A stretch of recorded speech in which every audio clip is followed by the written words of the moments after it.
Surah Al-Fatiha.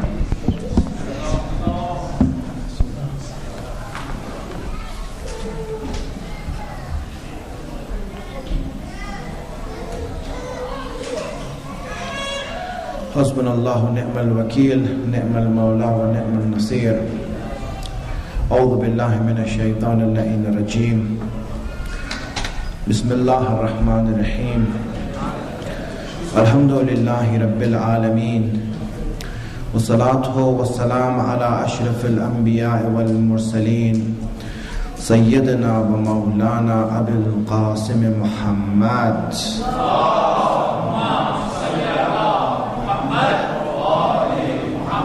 وعلى آله الطيبين الطاهرين المعصومين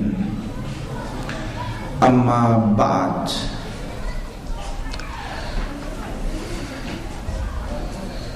Every Muslim and every mu'min has two identities that Islam has given him. Meaning that we all have two identities as a Muslim. One is the identity that we are the abd of Allah, the servant of Allah. And the other identity is that we are a part of an ummat, a part of a nation. Being an abd and a servant, we have certain responsibilities and obligations. And in order to fulfill those obligations, we have to learn or go to someone who's learned. These obligations are the individual obligations that we have on ourselves in relationship to Allah and the people. And in order to fulfill these obligations, we make taqleed. For those who have not done ijtihad, they make taqleed. And you make the leader or your teacher or the one who's giving you the rules is known as a marja. So marja is the one who issues fatwa. He says this thing is haram, this thing is wajib, this thing is mustahab, makruh and mubah. And we have to choose the marja according to the rules that are there. And you choose the one who's the a'lam in fiqh and usulul fiqh. In other words, ijtihad. So, this is one aspect of our life. The other aspect of our life is that we are an ummat.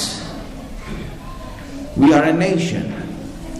And as an ummat, we have responsibilities. As an ummat, we have duties and obligations.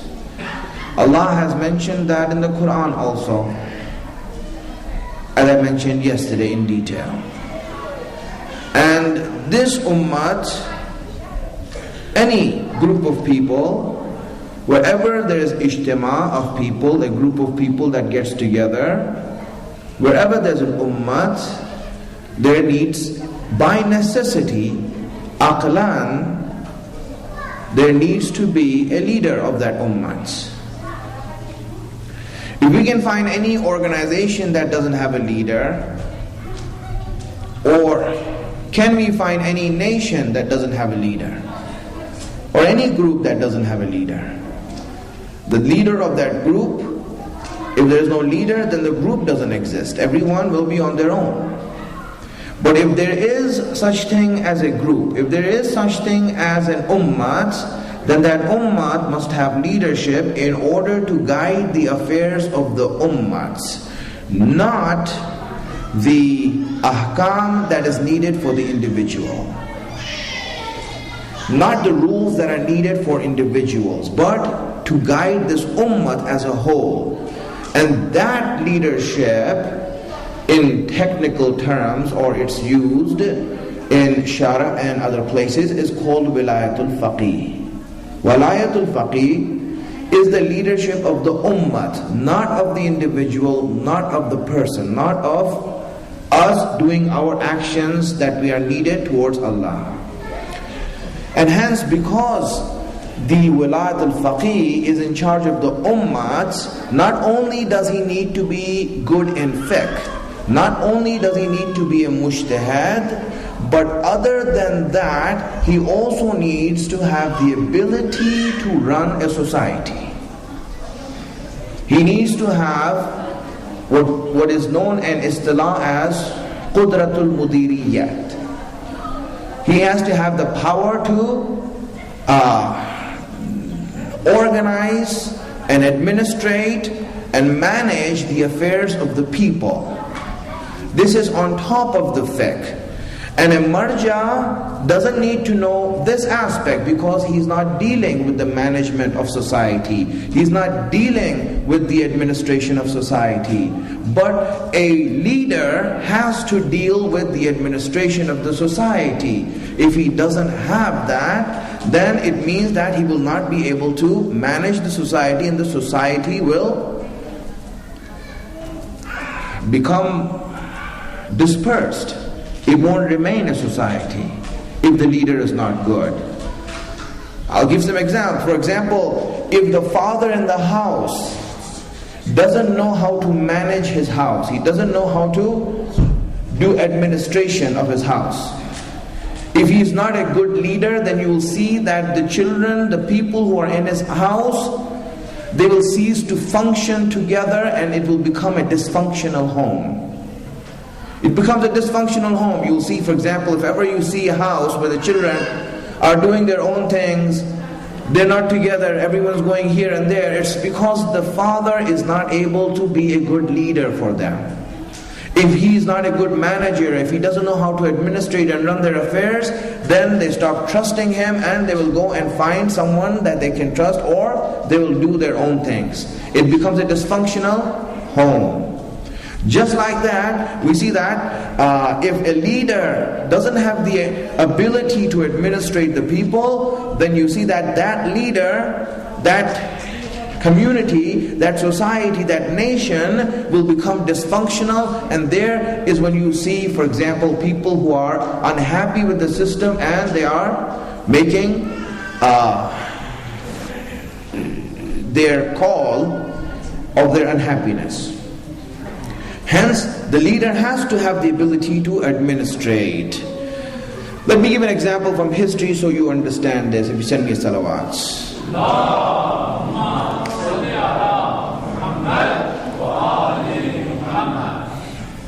One of the great students of Amir al-Mu'mineen alayhi salatu wasalam,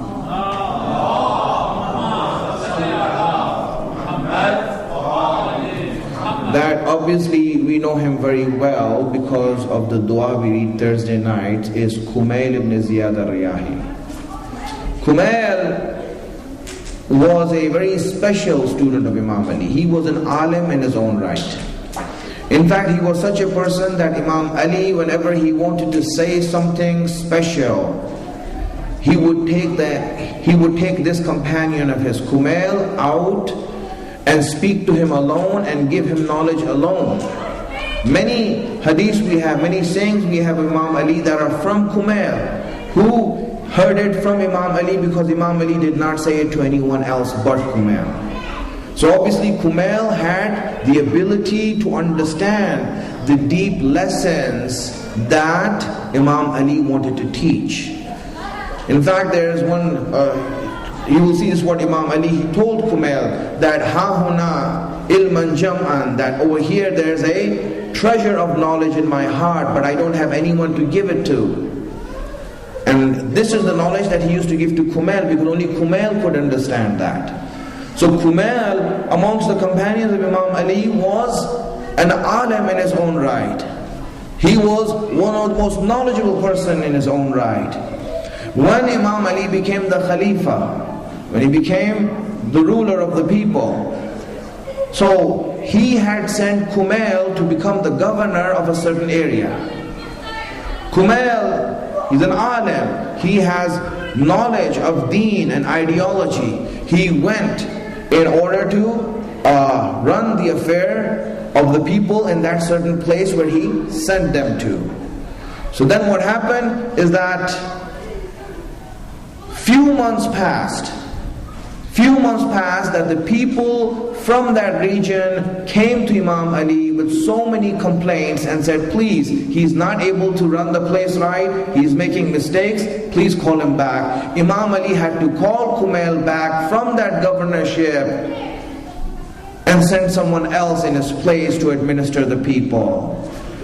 And this example that we have of Kumail is saying that being an alim doesn't mean that you are a manager and an administrator of the people. Being an alim doesn't mean that you're able to run the administration of the people and know what you're doing in order to handle the affairs of the people. This is why not every alim can be a wali in the sense of a leader in order to administrate the society. This is another aspect of wilayat al-faqih that a marja doesn't need to have. He doesn't need to be a good manager. He doesn't need to be a good administrator. He doesn't need to know how to run a society. His job is fiqh. The job of wali al-faqih is to administrate the people and to run their affairs and organize their lives, and their lives in the sense of a social life. Salawat ala Muhammad wa alihi.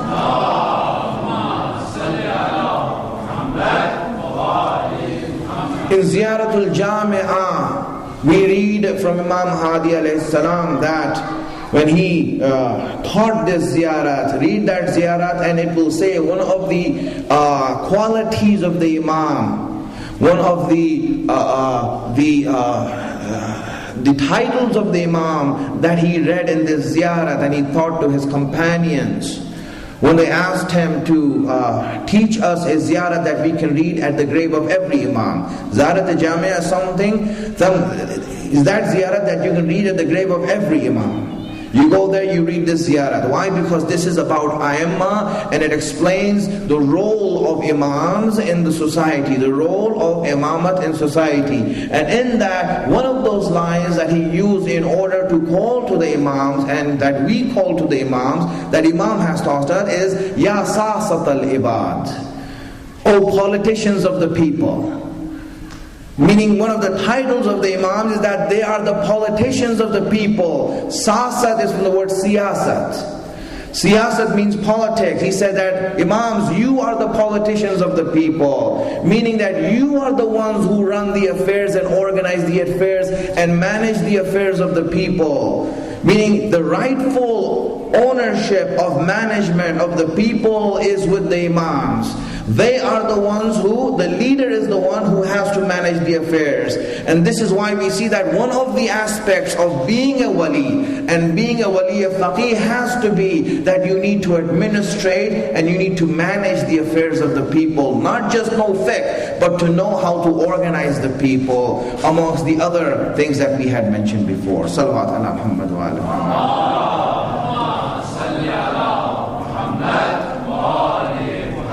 Now when we came to the idea of wilayat al-faqih, we understood that hukumat and government is necessary to establish Islam in the rightful sense. We understood that the government needs the hakim. And the hakim, obviously, again I emphasize, the true wali is Imam Masoom. Anyone who has leadership other than the wali has to do that leadership or has to suppose that leadership in the niyabat and representation of the Imam. He is a representative of the Imam. He's taking it because the Imam is not here. On his behalf I'm taking this.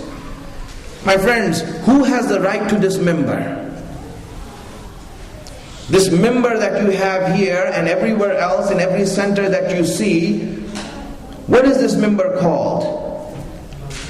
This is member Rasul. The rightful person to be educating you and me is Rasulullah sallallahu alaihi wasallam.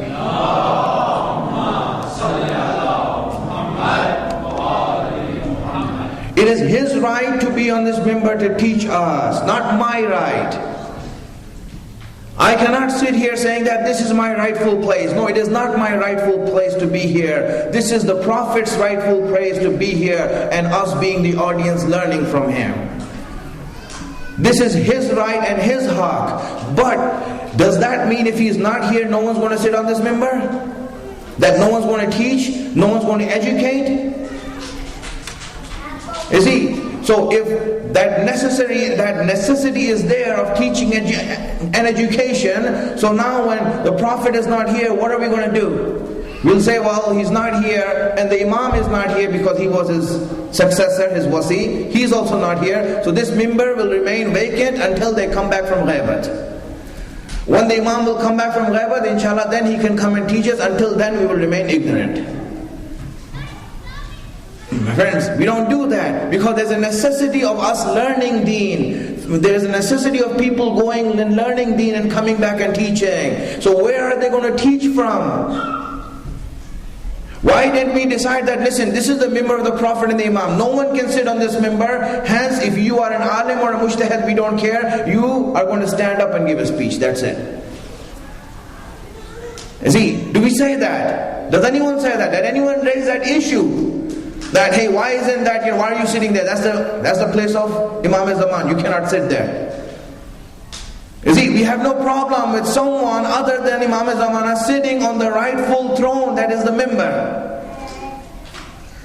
And hence, when we sit here, no matter how good an alim is, if he is a marja, if he sits on this mimbar, he cannot sit here saying, this is my right to sit here. He cannot say that this is my right to sit here.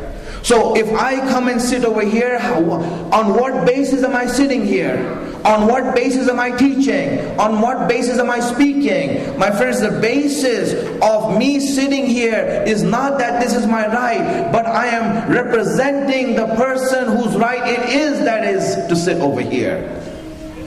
This is the right of the Imam to sit on this mimbar. If I sit here, it's only because he is not here and I have to do this as a necessity for the people. This is a necessary thing that needs to be done. If the Imam is not here, it doesn't mean it's going to stop. No, we are going to go on with this and we are going to keep it here and alive until the Imam comes back. We'll keep the seat warm for him so that when he comes back, he can take this seat which is rightfully his. You see, this is the ideology, my friends, that we need to understand. Anyone who sits on the mirror is doing niyabat of Rasulullah. He's doing niyabat of the Imam. Only because of necessity, because they're not here. Only because of that. Otherwise, if the Imam was here, what's the use of all these discussions? Then he's the leader, Imam, you take the seat or appoint someone to take the seat. Right? You are in charge. But when you are not here, we are doing this role in order to keep this mission going on. In order to keep the mission and the cause of Islam alive, so that this mission can be completed when you come back, as promised by Allah. Salawat ala Muhammad wa alihi.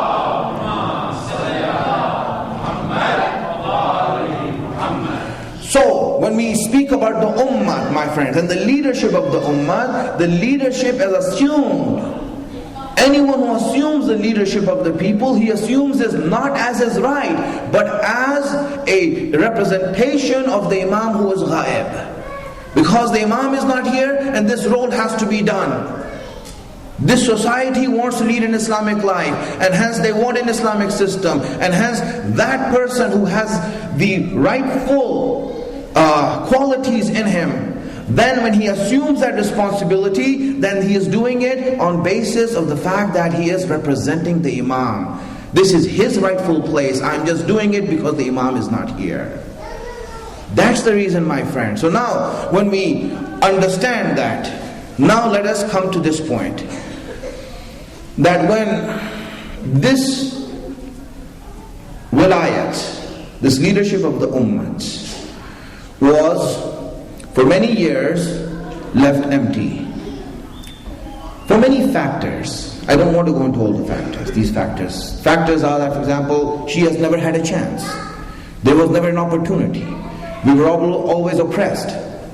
If you look at the history of mu'mineen, you will see how many oppressions occurred. Even today, we are the target of so much ignorance and violence. Even today. And this was more before, when actually the khulafa used to be there and these people used to rule, the Muslims used to rule. How many Sadat have they killed? How many Shias were put into the walls of buildings to die there? How many history is there? I don't want to go into that history. I just want to point that out so you understand. So yes, it is a factor that we never had the chance to have an ummah. We never had the chance to gather mu'mineen together. We never had that chance. Does it mean that the people were not there who were qualified to take that role of leadership? No, we always had people who were there, who were qualified to take the role of leadership. We had always had that. This is from the words of our Imams. Imam Ali alayhi salam says in Nahjul Balagha. He says in Nahjul Balagha that there will always be a time, because in the same saying that I just spoke to you about where he spoke to Kumail, in that same saying he says about the fact that ulama, and he called them as a khulafa. He said, these are my khulafa. These are my representatives. And he said that there will never be a time when Allah will leave this earth without someone who's able to do his job. Always there will be someone who's ready to take that position. Allah will always have an alim who's qualified for that position of leadership. Now, if he doesn't become the leader, if that system is not established, does it mean that the characters were not there in place? Yes, we see that the characters were there. The leader was always there. There were always people who were able to do that, but the opportunity never came. Now, if that opportunity in our history, when we look at it, came, and you can see that chance was given, and that opportunity was given, and I could say that tawfiq was given to Imam Khomeini rahmatullah alayhi to establish that system of wilayats. So that flag that was dropped down and no one was able to pick it up for whatever reason was on the ground. Anyone could have picked it up. Anyone could have assumed the responsibility and said that I am assuming this responsibility that has been left to us by our Imam. Anyone could have said that, but no one did. The only one who came forward and did it was Imam Khomeini. He was the one who came forward and assumed that responsibility and said, this is the flag that is on the ground, I am picking this up. When he picked up that flag of wilayat, when he picked that flag up, now it's been raised. Now when you see that someone has assumed responsibility of taking on the leadership of the ummah, again, this is not a post that you yearn for or you strive for. This is a responsibility that you want to take as a burden. When someone assumed that responsibility, now what is the job of the other Muslims? What is the job of the mu'mineen when they see that flag has been raised up? Now what should they do when they see that someone raised that flag? Just want you to stop you right over here. Give an example, so from here we go on.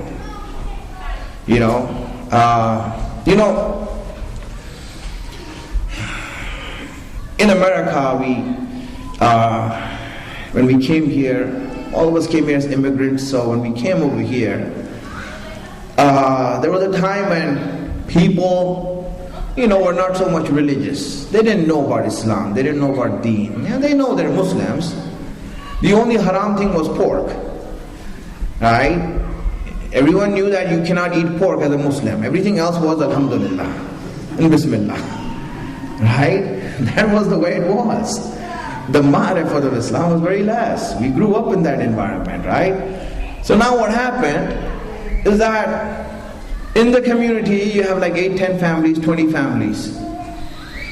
And to them, obviously, they used to get along. They used to come for, let's say, Muharram, they'll have programs for Muharram in someone's house and this and that. We'll do that. All of a sudden what happened is that now in those days hijab was not even known what it is, hijab. It wasn't even known. There was no hijab. And in one such community what happened is that one family, something happened to them that they started becoming religious. And they started practicing. The wife started wearing hijab. And the husband, he started having a beard, praying and this and that. Stopped eating all the haram food, stopped listening to music, saying all these things. Now, the other families that were there, they're like, they were asking them, instead of saying, Alhamdulillah for you, you have learned Islam, I mean, mashallah for you that you have changed yourself, alhamdulillah, we should also change. Instead of saying that, they were saying, what's wrong with you?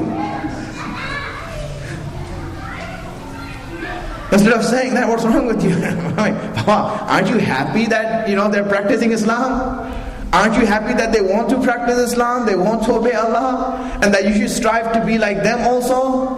But instead of trying to strive to be like them or wanting to be like them, you see the whole community is turning against them. Why would you do it? If you are a Muslim, then you would be happy when Islam is implemented in anyone's home. If they are trying to implement Islam, what is your problem? Are they making you wear a hijab?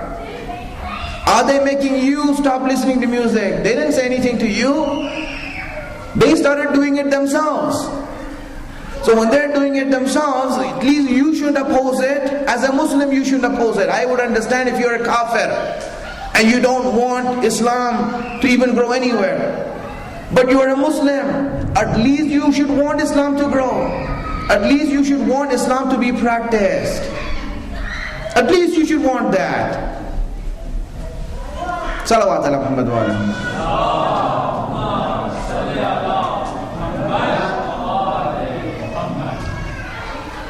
So when we looked at that example, then you understood something.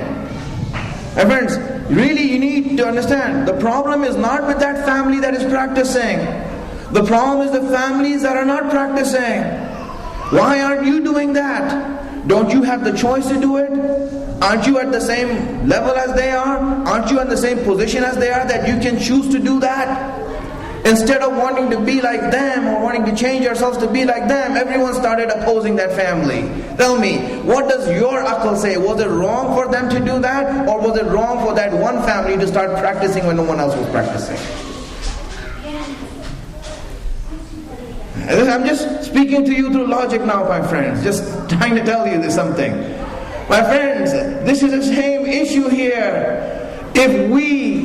This community, if one of the brothers says, you know what, I want to implement the laws of Islam in my home, that my home should be the home to the laws of Imam Zaman, I should be doing that, and he makes himself and his wife and his children start practicing Islam, then tell me, should we all be looking up to him and saying, mashallah, you are the first one to turn, I praise you for it, and inshallah may Allah give us a tawfiq to also come to that level.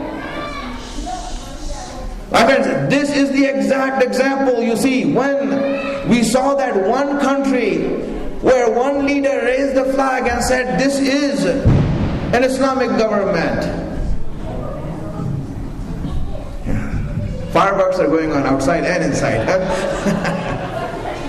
Salawat ala.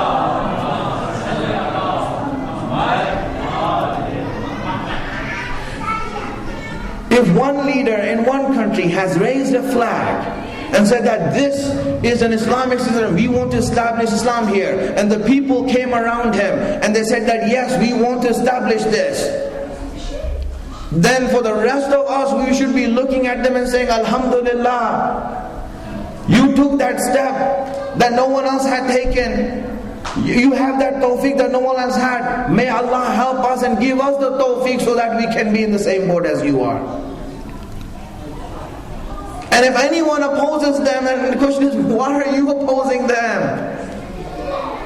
Why are you upset at them? If they want to practice Islam. See, understand that. So now what happens, my friends? If Imam Khomeini picked up that flag, and here's ideology that I want to give out, inshallah, so you understand this. If Imam Khomeini picked out that flag, he was the first one. You see, anyone could have done it. Any other alim could have raised it up. It was lying down there on the ground. No one was picking it up. No one was undertaking that responsibility.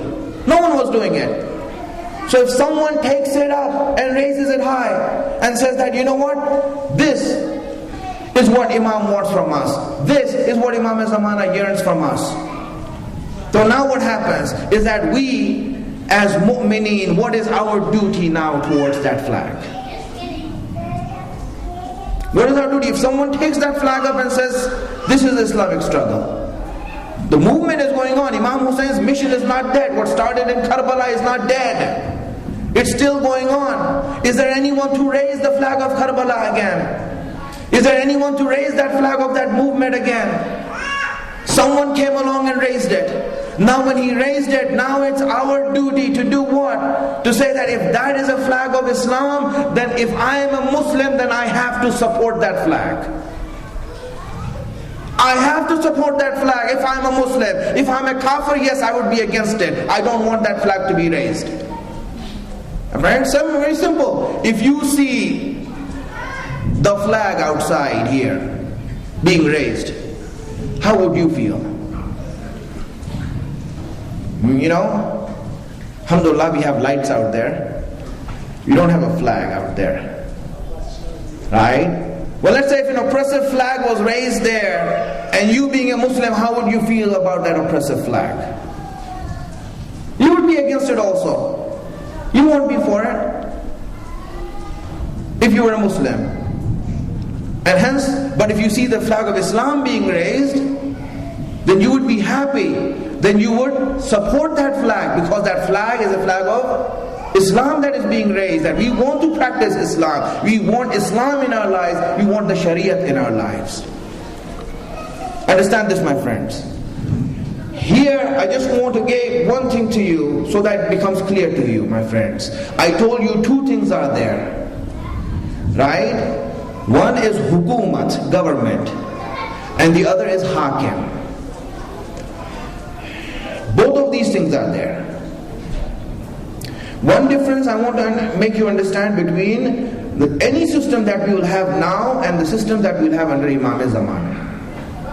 Let me explain that difference to you so you understand that. Many people will, because there are many people who don't understand and say, oh, he wants to be an Imam now, or they want to be Imam Zamana now. My friends, understand the difference. Very simple difference, I'm telling you. And this is an issue that was raised by even some ulama. They raised this issue about, you think that you have the hukumat of Ali? Where is Ali's hukumat and where's your hukumat? Was Imam Ali's hukumat Islamic? Is the question. Was Imam Ali's government Islamic or not? You can say it, don't be afraid. Yes, it was. It was Islamic. Right? It is what Allah wanted. It is Islamic. There's no doubt about that. Alhamdulillah. Right? And we can say it with confidence, it was Islamic. But that government that Imam Ali had two facets to it. One was the hakim, the ruler, and one was the government, the rule. The ruler and the rule, these are two facets to any government. My friends, I'm going to tell you this one thing in very plain, very straightforward.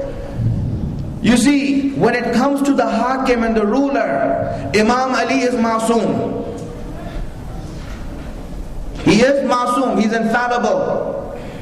In fact, in the hadith that we have from our Ahlul Baig, it is said that there is no comparison between Ali and anyone in the skies also. There is no comparison of Ali. You cannot compare Ali to anyone. Ali is that being. So when you speak of Ali's hukumat, you have Ali as the ruler and his hukumat.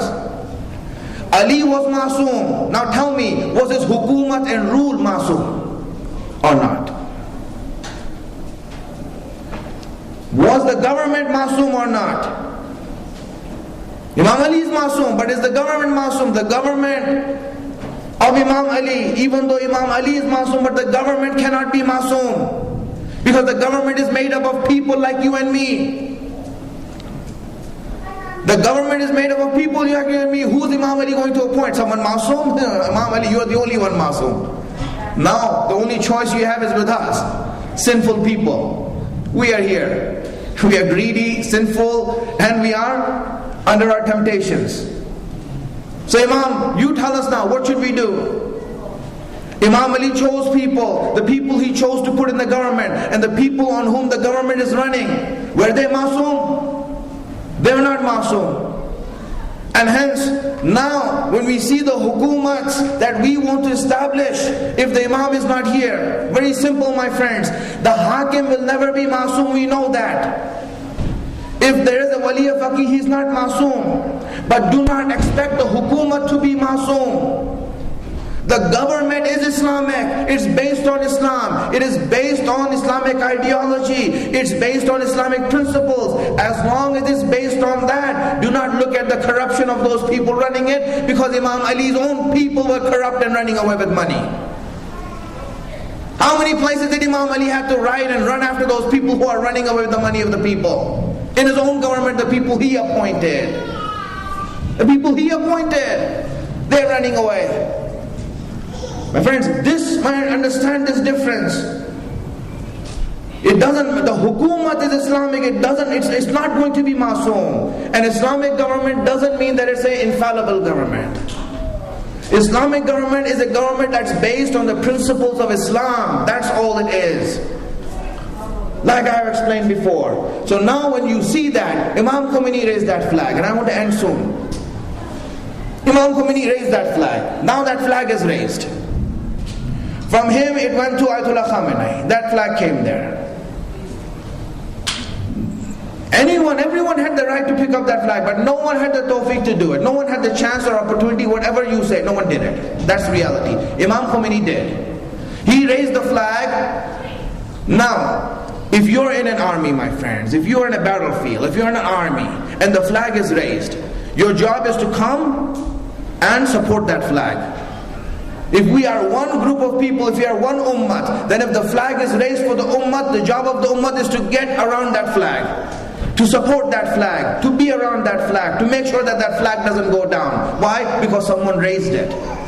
Someone had the guts to raise it, someone had the tawfiq to raise it. So now when it's raised, I want to give examples here so you understand what I'm saying, because I don't want to rush through this. Now it's very simple. Alrasool Islamic Center is a center that is for Islam, or is it for dunya? Islam, right? Alhamdulillah, it is Islam. It's good, it's Islam, right? Meaning that you want to practice Islam here, you don't want to have parties here, right? You want to do Islam here, you want to obey Allah here. That's what you come here for, that's what it's made for. Tell me, the group of people who got together and made it, whoever had that idea, whoever came first, whatever it is, he came and said that, you know what, we need to build this. We need to build this. And most of you remember the history of this center. You were in a very small place because that's all you can afford. You were there. Baig. Now tell me, did the people come and say, hey, listen, this is your baby and you raise it. We're not going to give you any money. No support, nothing. Because you made it. Or did they come and say, this is done for Imam al-Zaman, this is for Islam, I want to be a part of it also. I want to be a part of it also. Then what happened? Then obviously, when people came around, they didn't look at, oh, these 3-4 brothers, they are the ones who made it, and hence, we have nothing to do with it. They said that, no, you took the stand, you took the first stand, alhamdulillah, now you gave us the opportunity to support Islam. We are coming here for Allah, we are coming here for Allah's obedience. And we came and supported it, and now you are sitting in this, alhamdulillah, magnificent building. Right? My friends, this is the issue here. It doesn't matter who raised the flag. When he raised the flag, now he gave us the opportunity that we can support Islam now. We can support this ummah now. Because that flag was on the ground and everyone was living in their own lives. But when that flag was raised, this gave us ummah a chance to have unity. This is what gives us the chance to have unity, because we saw the flag being raised and now we need to come around it. Those who oppose it, you need to ask them, brother, what side are you on? What side are you on? Why are you opposing it? I'll explain this tomorrow, inshallah, about why people oppose it. Inshallah, tomorrow, inshallah, we'll have some time, we'll explain it. But today I just want to come to this point, my friends. That flag was raised. You're in an army. One thing that flag does is brings the army together. Like, for example, wars and battles, and you have seen movies also with battles and this and that. You see that when army goes forward for a battle, you see that alam, the ra'ya, the flag, the alam is very important. When the flag is raised, everyone knows where the flag is. So everyone, they come around the flag to defend it. If the flag falls on the ground, then someone else comes forward and picks it up. Because that flag is symbolic of the army still being in battle. And hence you give it to the best soldier that you have, that you pick up this flag. You pick this flag up. Because they know that he won't drop it so easily. So what happens? If you see that flag running away, I mean if you give it to a weak person, and whenever he sees danger, he starts running away, then the army will look at the flag, what's the flag doing there? Right away they get demoralized. That's the reason you give the flag to the best soldier you have. Now who did Rasulullah give his flag to? Who did Imam Hussain give his flag to? Understand this, the best soldier that you have holds the flag up. Because you know he's the last person to run. And that flag will be there. As long as the flag is there, that mission is there. And hence if someone picked up that flag and he's holding it with guts and strength, one thing it does is that it brings everyone together now. This ummah can come together under that flag. And now, if you go there, my friends, and see this and understand this very carefully, and I don't have time to explain it today, maybe tomorrow I might explain it. If you see someone else raise another flag, when the flag is already there, the flag is there in the army, you're all together now. Now you see another flag being raised up. What will that do to your army? What will that do to your army? Think logically. If you see two flags in the army now, one on this side, one on that side, it'll divide the army. My friends, the first flag is tawfiq, the second flag is fitna. First flag is tawfiq, that no one was picking it up and you picked it up. Now if anyone else wants to raise the flag of wilayat al-faqih, that is going to be fitna. That is going to be fitna, because that will divide us. Now the only way you can go and bring down that flag is when you see that flag acting against Islam. When you see that flag acting against Islam.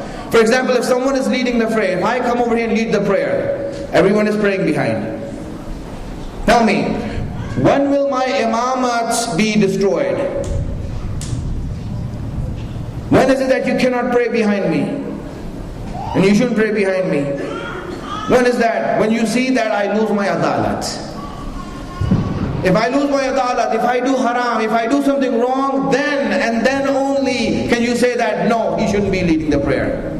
But if someone has assumed that responsibility, then you don't have any right to remove him until and unless you have a proof that he has done something against Islam. That is the only way now to take that flag away from the wali who's holding it. And as long as he starts acting on Islam and he's behaving on Islam and he's leading the people towards Islamic principles and Islamic goals, no one has the right to oppose that flag, and no one has the right to raise another flag and destroy the flag that has been raised for the unity of Muslims. This, my friends, is what wilayat al-faqih means. Tomorrow, inshallah, as I said, I don't want to take a lot of time today. Today is Sunday, tomorrow is working day for many of you. I will stop my speech here, inshallah. Tomorrow and day after tomorrow, we have 2 more days left. Inshallah, whatever we can cover in these 2 days, we will start to cover it. But this is an understanding that we want to make the people understand what is wilayat al-faqih and why is it important, so that there's no misunderstanding amongst people in their minds what it is there for. Right? And it shouldn't be misunderstood. It is an important aspect of our unity, of our strength. We have a hadith from Imam Ali Rada alayhi salatu wassalam.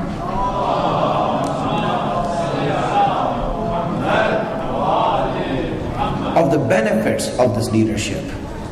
And inshallah, if I have time, I will inshallah get to that hadith also. The benefits that will bring the ummah if a leader is established. But I ask Allah subhanahu wa ta'ala give us the tawfiq and the blessing to be on the right path and the wisdom to understand His guidance. Haste to the way prayers of our Imam. Make us His helper when He comes. Wa akhir da'wana alhamdulillahi rabbil alameen. Salawat ala Muhammad wa ala Muhammad.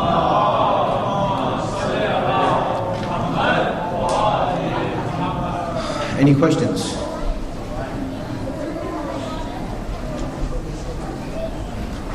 It's good. You know, things are becoming clear and clear. Alright, brothers, inshallah. end it over here then. Salamat.